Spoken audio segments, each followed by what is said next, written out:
말씀은 마태복음 13장 1절에서 9절 말씀까지 보도록 하겠습니다. 마태복음 13장 1절에서 9절 말씀, 제가 한 절 읽고 우리 성도님들 한 절 읽고 교독하여 읽도록 하겠습니다. 제가 먼저 읽을까요? 그날 예수께서 집에서 나가사 바닷가에 앉으시매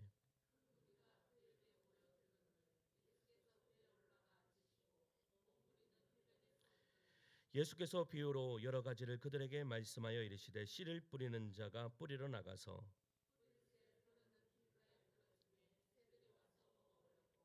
더러는 흙이 얕은 돌밭에 떨어짐에 흙이 깊지 아니하므로 곧 싹이 나오나 더러는 가시떨기 위에 떨어짐에 가시가 자라서 기운을 막았고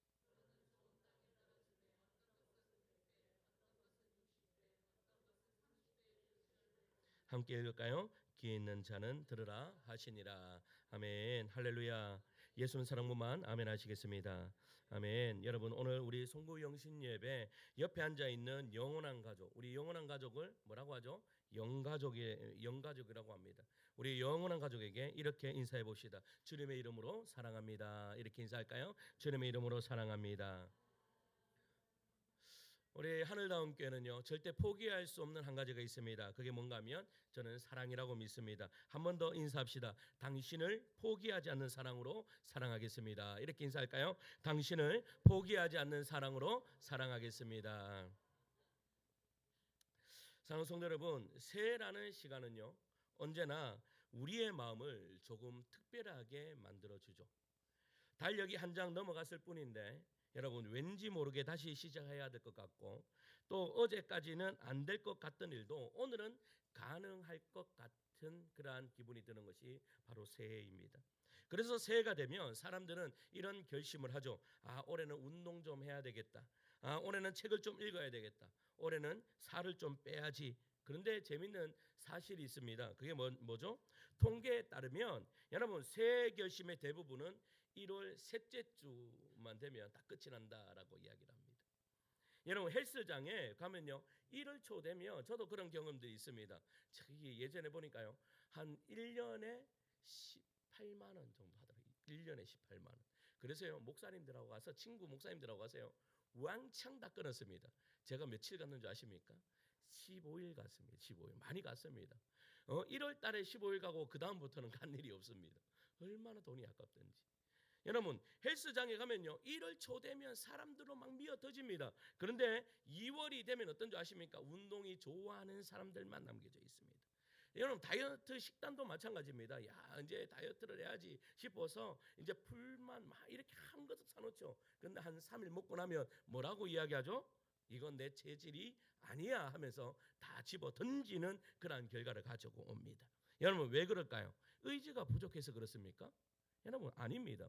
대부분의 문제는요, 시작의 문제가 아니라 지속의 문제다라는 것입니다. 오늘 우리가 서 있는 이 새해 출발선도 마찬가지입니다. 새해는 누구에게나 공평하게 주어져 있습니다. 그러나 그 시간이 어떤 열매를 남기느냐는 누구에게 달려 있어요? 우리 자신에게 달려 있습니다. 그래서 오늘 우리는 새해를 맞으며 무엇을 할 것인가 보다 더 중요한 질문이 하나 있습니다. 그것이 뭔지 아십니까? 나는 어떠한 마음으로 새해를 맞이하는가입니다. 여러분, 이 질문에 답을 줄 수 있는 말씀이 있습니다. 그 말씀이 오늘 본문의 말씀입니다. 오늘 본문은 예수님께서 들려주신 씨 뿌리는 자의 비유입니다. 이 비유는 여러분, 단지 농사 이야기가 아닙니다. 성공과 실패의 기술을 말하는 자기 개발의 이야기도 아닙니다. 이 비유는 하나님은 누구신가? 하나님은 어떤 분이신가?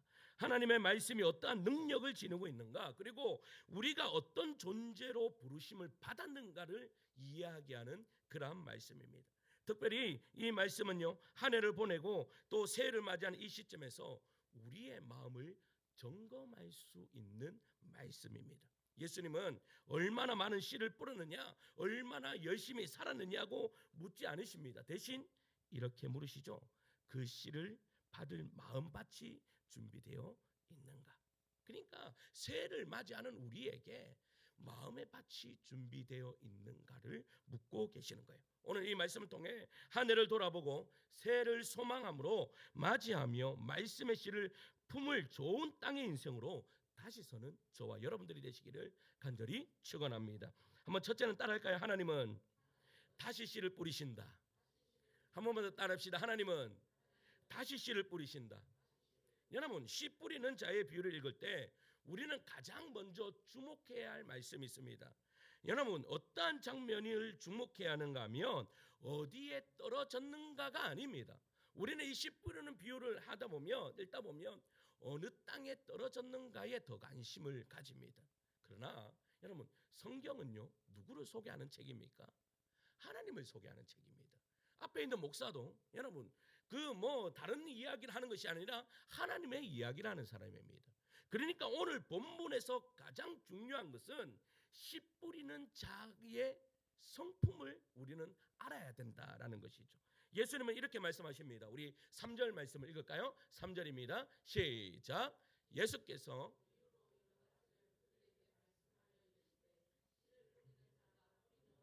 아멘. 여러분, 이 말씀 속에는요 아주 중요한 전제가 있습니다.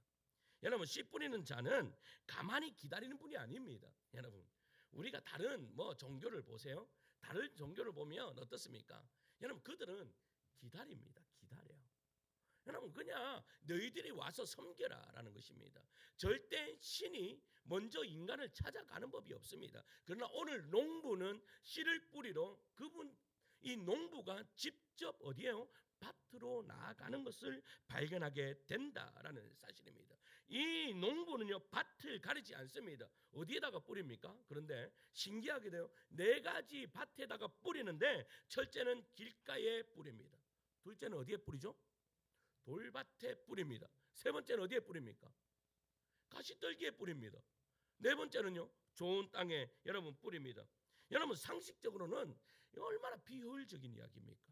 여러분, 우리는 이렇게 말할 것입니다. 만약에 어떤 농부가요 그냥 씨를 여러분 길가에도 뿌리고 그리고요 어디에 가시떨기에도 뿌리고 돌밭에도 막 뿌리고 하면 여러분 뭐라고 하시겠습니까? 여러분 같으면 야, 저 사람 정신없다, 저 씨가 아깝지 않느냐, 이렇게 이야기할 겁니다. 그러나 예수님은요 이 비유를 통해서 농사법을 가르치려는 것이 아니에요. 예수님은 이 농부의 모습에서 하나님의 마음과 그분의 성품을 지금 이야기하고 싶은 거예요. 성경은요 하나님을 이렇게 증언합니다. 사도행전 10장 34절인데 앞에 보시고 읽을까요? 시작. 베드로가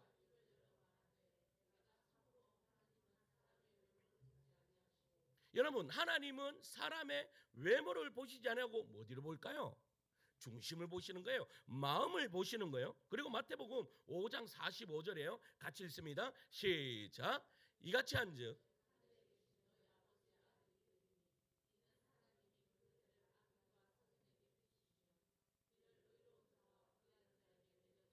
여러분 비를 내리는데 여러분 하나님을 잘 믿는 백성들에게만 비를 내립니까? 아니면 믿지 않는 백성들에게도 여러분 비를 내립니까? 하나님은요 공평한 하나님이십니다. 우리는 새해를 맞이하면 자연스럽게 이렇게 비교를 합니다. 나는 출발선이 좀 달라. 제가 예전에 그렇습니다. 제가 예전에 여러분 내가 딱 나 자신을 볼 때 나는 출발선이요 다른 친구들하고 보니까 저 뒤에서 출발하는 것 같았어요. 그냥 비교를 딱 해보니까 나는 가진 것도 없고 뭐도 없고 온통 없는 것뿐이요 없는 거예요. 그런데요 나는 왜 이렇게 환경에서 시작했을까? 내 인생은 왜 이렇게 척박할까? 왜 저 사람은 이미 좋은 땅에서 출발하는데 나는 왜 이렇게 척박한 땅에서 출발할까? 여러분 길가 같은 마음에 대해 씨를 뿌리십니다. 우리 주님은. 여러분 길가는 어떠한 마음입니까?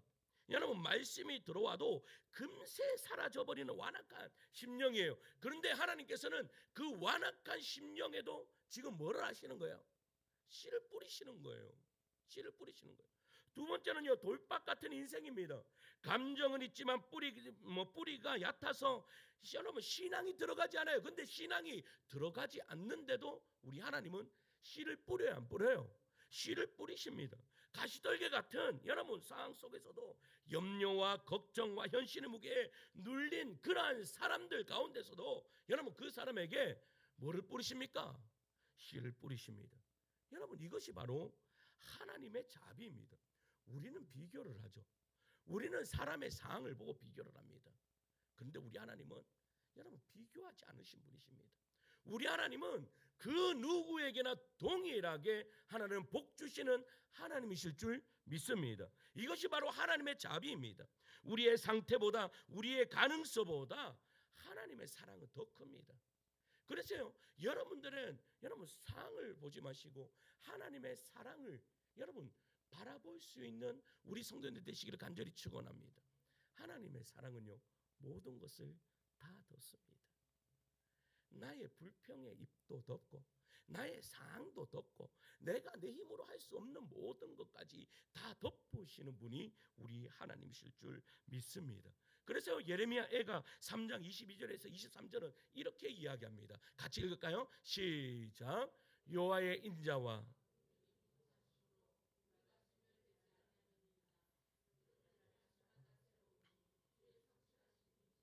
여러분, 예레미야 애가는 예레미야를 가리켜서요 눈물의 선지자라고 이야기합니다. 그런데 예레미야가 왜 웁니까? 왜 울어요? 오늘 우리 권사님 말씀하실 때에 아까 나눔을 기도 나눔을 하는데 나라와 민족을 위해서 뭐 눈물이 흘르신 여러분, 이 예레미야도 마찬가지입니다. 나라를 바라볼 때에 눈물이 그냥 쏟아지는 거예요. 근데 예레미야에게 소망이 있었는데 그 소망이 뭔가 하면 멸망하는 이스라엘 백성들을 바라보면서 예레미야가 가졌던 마음이 무슨 마음이에요? 진멸되지 아니함이라. 할렐루야. 하나님이 지켜주신다라는 것이죠. 우리의 삶은 어떠하든 가운데 여러분 내가 너희를 지켜주리라 라고 말씀하는 거예요. 여러분, 저 요즘에 제가 나이가 들어서 그런지 제가 웬만하면 제가 이렇게 좀 이렇게 처지지 않습니다. 저를 딱 보면 처지게 생겼습니까? 아니면 날마다 팔팔할 것 같습니까? 저는요 날마다 팔팔했던 사람입니다. 근데 요즘에요 왜 이게 남성 호르몬이 줄고 여성 호르몬이 생겨서 그런지 자꾸 눈물이 납니다. 눈물이 상을 받아라도 눈물이 흐르고 뭐 생각을 하다 눈물이 흐릅니다. 아, 내가 이래가지고 되겠나? 예전에 이런 이야기를 하니까 김종호 목사님 남성 호르몬을 좀 맞아라 하면서 그렇게 이야기하시는데 여러분, 그런데 여러분 제가 그렇게 좀 오늘 새벽에 하나님이요 이 아브라함을 탁 바라보게 하시면서 여러분 아브라함이 지키시는데 내가 너의 방패다. 하나님을 자기를 소개하시는 거예요. 자기를 소개를 딱 하시면서 내가 너의 방패가 되리라. 내가 너의 방패가 되리라 라고 말씀하시는 거예요. 그래서요 새해는 여러분 하나님이 우리의 방패 되시고 하나님은 여전히 나의 마음이 어떠하든 간에 내가 길가에 밭이든 돌밭이든 가시떨기 밭이든 하나님은 여전히 동일하게 우리에게 씨를 뿌리실 줄 믿습니다. 여러분 그 씨를 뿌리면 어떻게 해야 되겠습니까?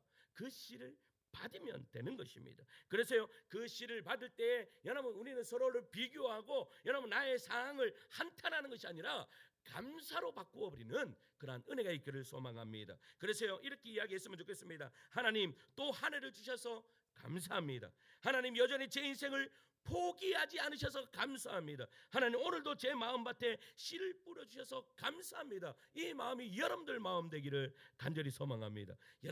여러분들의 마음을 그냥 여러분 다 까놓고 딱 이야기한다면 여러분 옆에 있는 친구한테 아니면 옆에 있는 여러분 가족들한테 내 속마음을 싹 까놓으면 야, 니 이래갖고 되겠나? 근데 우리 하나님은 그 마음 아시거든요. 그런데도 여전히 하나님이 우리를 어떻게 하신대요? 나는 너의 방패가 될 것이다. 이런 좋은 하나님이 세상 천지에 어디 있습니까?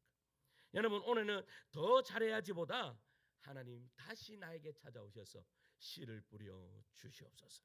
이 기도가 여러분들 기도 되기를 간절히 축원합니다. 둘째는요 한번 따라할까요? 말씀은 반드시 100배의 열매를 맺는다. 한 번만 더 따라합시다. 말씀은 반드시 100배의 열매를 맺는다. 여러분 씨 뿌리는 자의 비유를 다시 읽어보면 예수님이요 아주 분명하게 강조하시는 사실이 하나가 있습니다. 우리 8절 말씀을 읽을게요. 8절 말씀이에요. 시작.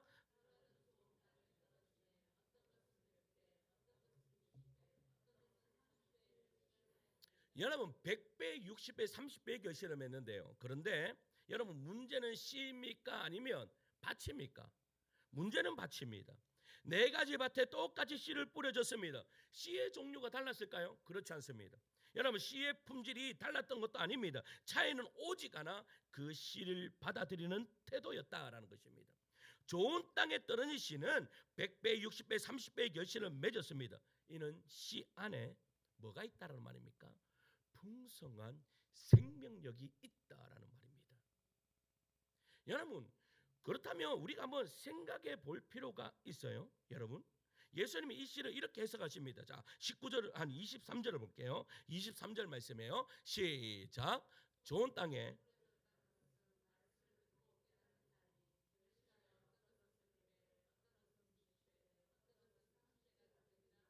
아멘. 여러분, 이 시는 단순히 교훈이나 도덕적인 가르침이 아닙니다. 이 시는요, 하나님 나라 자체의 생명의 복음입니다. 성경은요, 하나님의 말씀을 이렇게 증언합니다. 히브리서 4장 12절인데 같이 읽을까요? 하나님의 시작. 하나님의 말씀은 살아있고 활력이 있어 자위의 날선. 아멘. 할렐루야. 여러분, 말씀에 이러한 능력이 있으면 믿으십니까? 여러분, 하나님의 말씀은요, 시대가 바뀌어도 변하지 않습니다. 여러분, 상황이 어려워도 약해지지 않는 것이 하나님의 말씀입니다. 인간의 계산과 예측을 훨씬 넘어서는 생명을 품고 있다라는 것이죠. 그래서요, 예수님은 이 사실을 다른 비유에도 반복적으로 말씀하시는데, 마태복음 13장 31절에 33절 앞에 보시고 읽습니다. 시작. 또 비유를 들어 이르시되 천국은 마치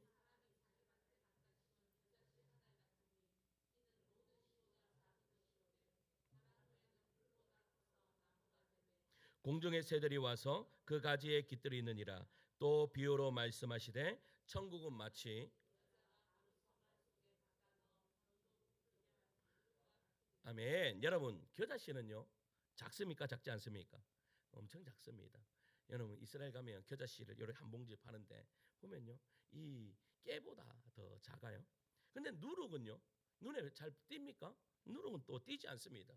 우리 누룩 한번 보셨습니까? 우리 빵 만들 때, 술빵 만들 때 이렇게 누룩 넣고 막 이렇게 하는데, 여러분, 그러나 그 안에는요 결국 전체를 바꾸는 힘이 담겨 있다라는 것을 예수님이 말씀하고 있는 거예요.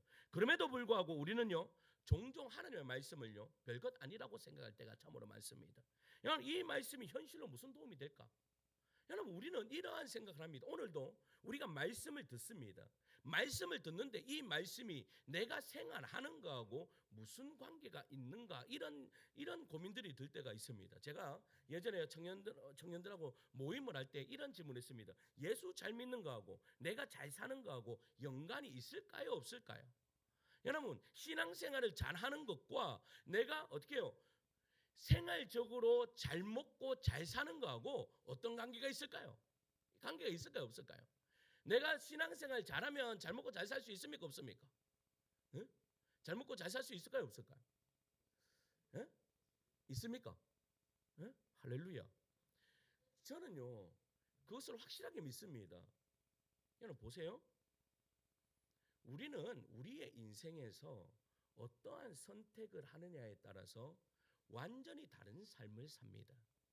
그런데 그 선택의 기준이 여러분, 신앙을, 올바른 신앙을 가지고 있는 사람과 그리고 여러분 신앙을 가지고 있지 않는 사람과의 이 생각의 차이는 완전히 다르죠. 우리는 이렇게 이야기합니다. 한 번의 선택이 인생을 어떻게 한다고요? 좌우한다. 한 번의 선택이 인생을 좌우한다라고 이야기합니다.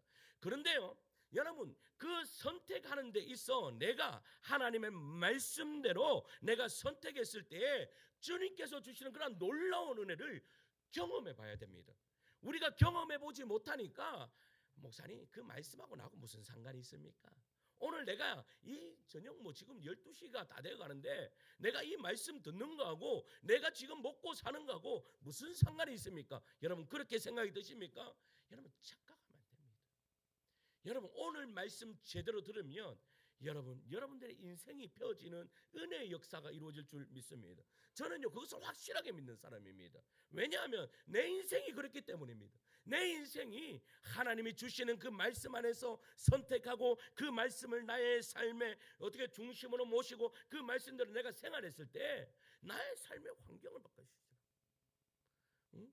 빚도 갚아주시고 기도하고 말씀 붙잡는다고 인생이 달라질까? 여러분 달라집니다.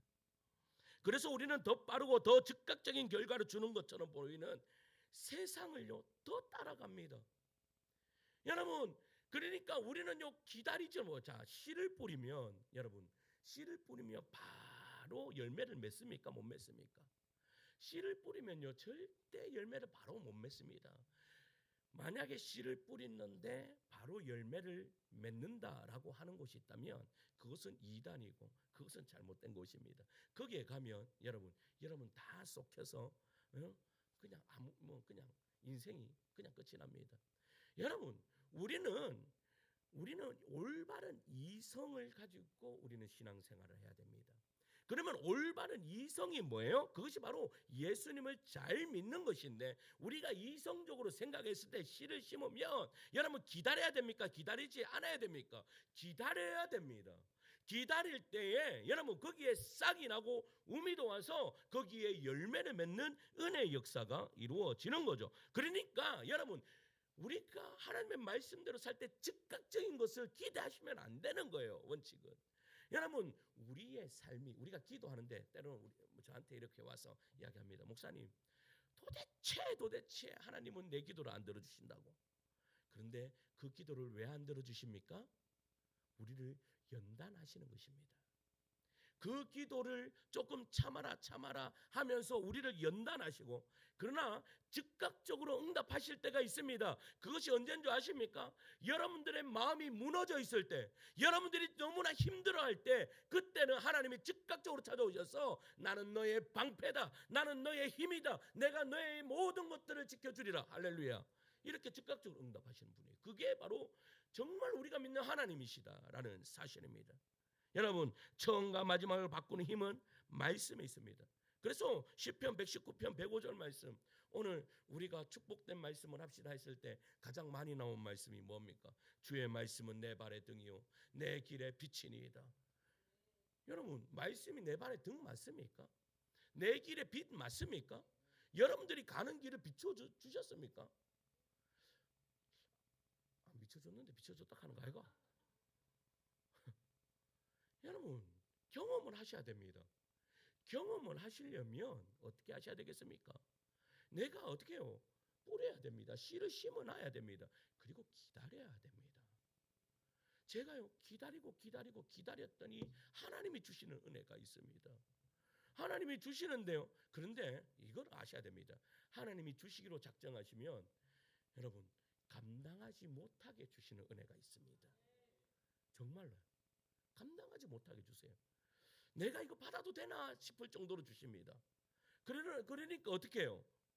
여러분 그것을 기다려야 되겠습니까? 기다리지 않아야 되겠습니까? 기다려야 되는 것이죠. 하나님께서요 새해를 우리에게 주실 때 가장 먼저 주신 선물이요 환경의 변화가 아니라 말씀의 씨앗을 우리에게 주셨습니다. 올 한 해 한번 여러분 예배 드리는 그 순간을 한번 생각해 보시기 바랍니다. 여러분 예배 드릴 때 말씀이 선포될 때요 여러분들 인생을 바꾼 말씀이 있습니까? 여러분들이 자꾸 옆길로 가려고 할 때 여러분들의 삶을 잡았던 말씀이 있습니까? 여러분 그것이 바로 씨앗입니다. 그것이 말하는 지금 씨앗입니다. 그것이 지금 여러분 아무 형태로도 지금 나타나지 않을 수 있습니다. 그러나 지금 여러분 믿음의 눈으로 보며 그 말씀대로 살아내면 어떻게 해요? 지금 싹이 텄습니다. 기다리시면 됩니다. 그것을 어떻게 해요? 크게 하고 열매 맺게 하시는 분은 누구예요? 우리 하나님이실 줄 믿습니다. 그래서요 우리 하나님은 우리에게 말씀하시죠. 너는 마음을 다하여 여호와를 신뢰하고 내 명철을 의지하지 말라. 여러분 새해에는 말씀을 들을 때마다요 이 말씀이 가능할까가 아니라 여러분 이 말씀을 믿고 한 걸음 순종해 보는 우리 성도님들 되시기를 간절히 축원합니다. 여러분 이 마태가요 베드로가요 물고기를 한 마리도 잡지 못했습니다. 그때 예수님이 말씀하시죠. 깊은 데에 가서 그물을 내려라. 근데 예수님의 직업이 뭐예요? 목수세요. 여러분 고기를 한 번도 잡아보지 못한 사람입니다. 저는요 그 낚시를 하러 가면 저를 데리고 낚시를 하러 가면 안 됩니다. 아무리 그 낚시를 잘하는 사람을 뭐라고 하죠? 강태공이라고 합니까? 어? 강태공도 저를 데려가면 고기를 못 잡습니다. 저는요 고기 운이 하나도 없습니다. 고기를 잡으러 가면 고기가 뻔히 제가요 하루는 어떤 목사님 고기 뭐 잘 잡는 목사님이 어디 가정하면 그거 아십니까? 요거 이렇게 고기를 부어주면서 잡는 데 있잖아요. 그 뭐예요 그게? 실내 낚시터에서요 고기를 잡는데도 한 마리도 못 잡았어요. 그러니까 이 사장이 얼마나 안타까웠던지 제 옆에다가 고기를 이만큼 갖고 고기를 내 옆에다가 부어주는 거예요. 한 마리라도 좀 잡으라고. 잡았을까요? 못 잡았을까요? 못 잡았습니다. 그 사람이 와 신기하네. 못 잡아도 이렇게 못 잡을 수가 있네 이렇게 이야기합니다. 여러분 근데 예수님이 딱 이런 거예요. 예수님은요 어떻게 해요? 목수신데 어떻게 잡는 거 압니까? 낚시 한번 못 해보신 분이. 그런데 깊은 데로 가라. 여러분 이해되든 되지 않든지 내가 말씀에 순종해 보니까 어떻게 되었다라고 말합니까? 여러분 2배가 차고 넘쳐르는 은혜의 역사가 이루어졌다. 할렐루야. 여러분 이것이 바로 말씀의 씨앗을 여러분들의 삶에 심기운 것입니다. 잘 안 믿어지시. 오늘 우리 제이가 왔는데 제이가 제가 딱 앉아있는데 잘 안 믿어질 수가 있습니다. 목사님은 말씀하십시오. 아닙니까? 믿으십니까? 할렐루야. 응? 그 말씀이 딱 신기어지면 어떻게 해요? 내가 지금은 보이지 않아요. 지금은 안 보여요. 그러나 보이는 역사가 이루어집니다. 마지막 세 번째는요. 한번 따라할까요? 순종은 100배의 수확을 거두는 주인공이 된다. 씨 뿌린 자의 비유에서요. 마지막으로 분명해지는 사실이 하나 있습니다. 하나님은 단지 씨를 뿌려놓고 결과를 구경하시는 분이 아니라 우리와 함께 수확을 이루시는 분이십니다. 믿으십니까? 하나님은 인격적인 분이십니다. 하나님은 스스로 모든 일을 완성하실 수 있는 분입니다. 우리 하나님은요. 여러분 천지를 창조하신 분이십니다. 우리 혜원이가 오늘 축복된 말씀으로 하나님이 천지를 창조하셨다고 했는데 하나님은 못하실 것이 없으신 분이십니다. 우리의 도움이 아니더라도 하나님은 하나님의 일을 이루실 수 있습니까? 없습니까? 있습니다. 그런데 하나님은요 우리에게 말씀하시는 거예요. 자 고린도전서 3장 9절이에요. 고린도전서 3장 9절 같이 읽을게요. 시작. 우리는 하나님이 우리 보고 동력자래요. 그러니까 무슨 말이에요? 하나님이 너 나하고 같이 일하자라고 말씀하시는 거죠. 빌립보서 2장 13절 계속 있습니다. 시작. 너희 안에서 행하시는 이는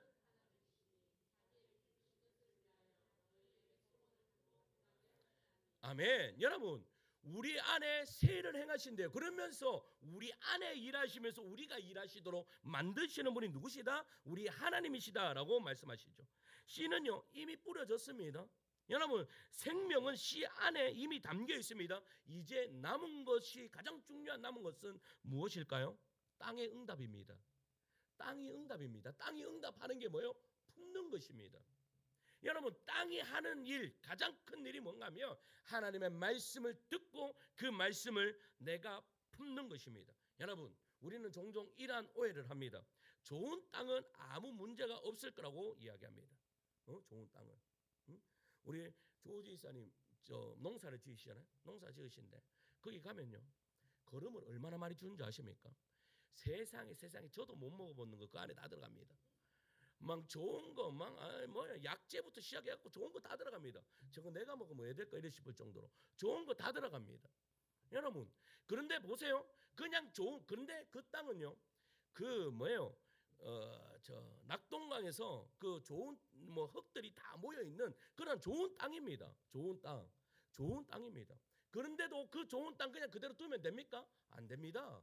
좋은 땅은요 그냥 저절로 좋은 땅이 아니에요. 환경이 좋고 여유가 있고 믿음이 흔들리지 않는 상태라고 우리는 착각합니다. 그러나 예수님은 그렇게 말씀하시지 않는 거예요.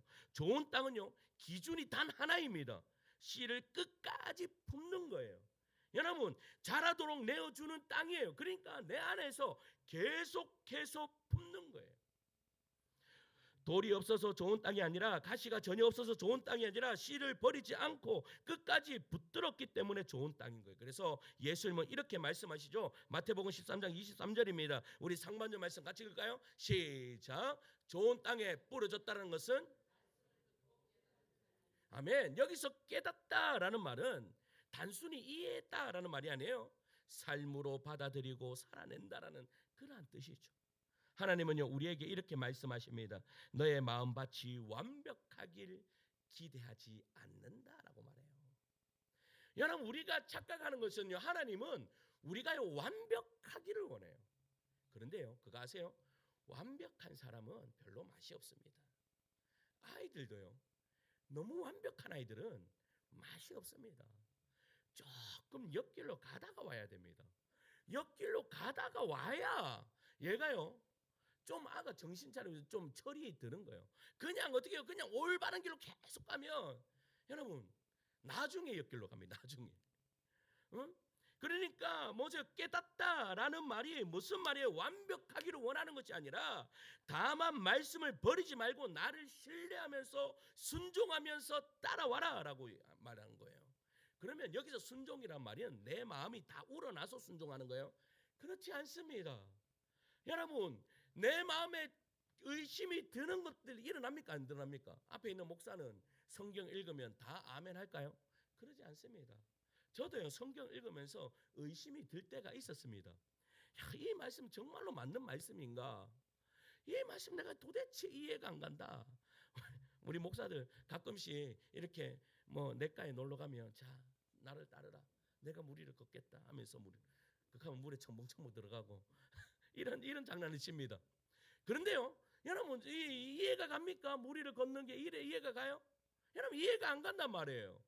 그런데도요, 여러분 보세요. 이해가 가지 않아도 하나님의 말씀이기에 내가 순종하며 가겠습니다. 이것이 순종입니다. 여러분 다 믿고 따라오라 말씀하시지 않아요. 여러분 우리가 불완전한 가운데 따라가는 거예요. 여러분 우리의 미래도 마찬가지입니다. 하나님이 우리의 미래를 책임지십니까? 책임지시지 않습니까? 여러분 저는 하나님께서 우리 하늘다운교회뿐만 아니라 저의 인생 전체를 책임져 주실 줄 믿습니다. 그럼 믿으면 조금 더 흔들리지 않습니까? 아닙니다. 날마다 흔들립니다. 내 마음이 여러분 요동칩니다. 그러나 그 말씀 붙들고 내가 믿는 거예요. 할렐루야. 여러분 이것이 바로 순종이다라는 사실입니다. 여러분 모세를 보세요. 모세도 중요한 것은 이 어디에요? 홍해 앞에서요. 뒤에는 앞에는 홍해가 있고 뒤에는 어디 있습니까? 지금 애국 군대가 따라오고 있습니다. 이때 하나님께서 여러분 이 모세 보고 뭐라고 말씀하십니까? 출애굽기 14장 16절 같이 읽을게요. 출애굽기 14장 16절에요. 시작. 지팡이를 들고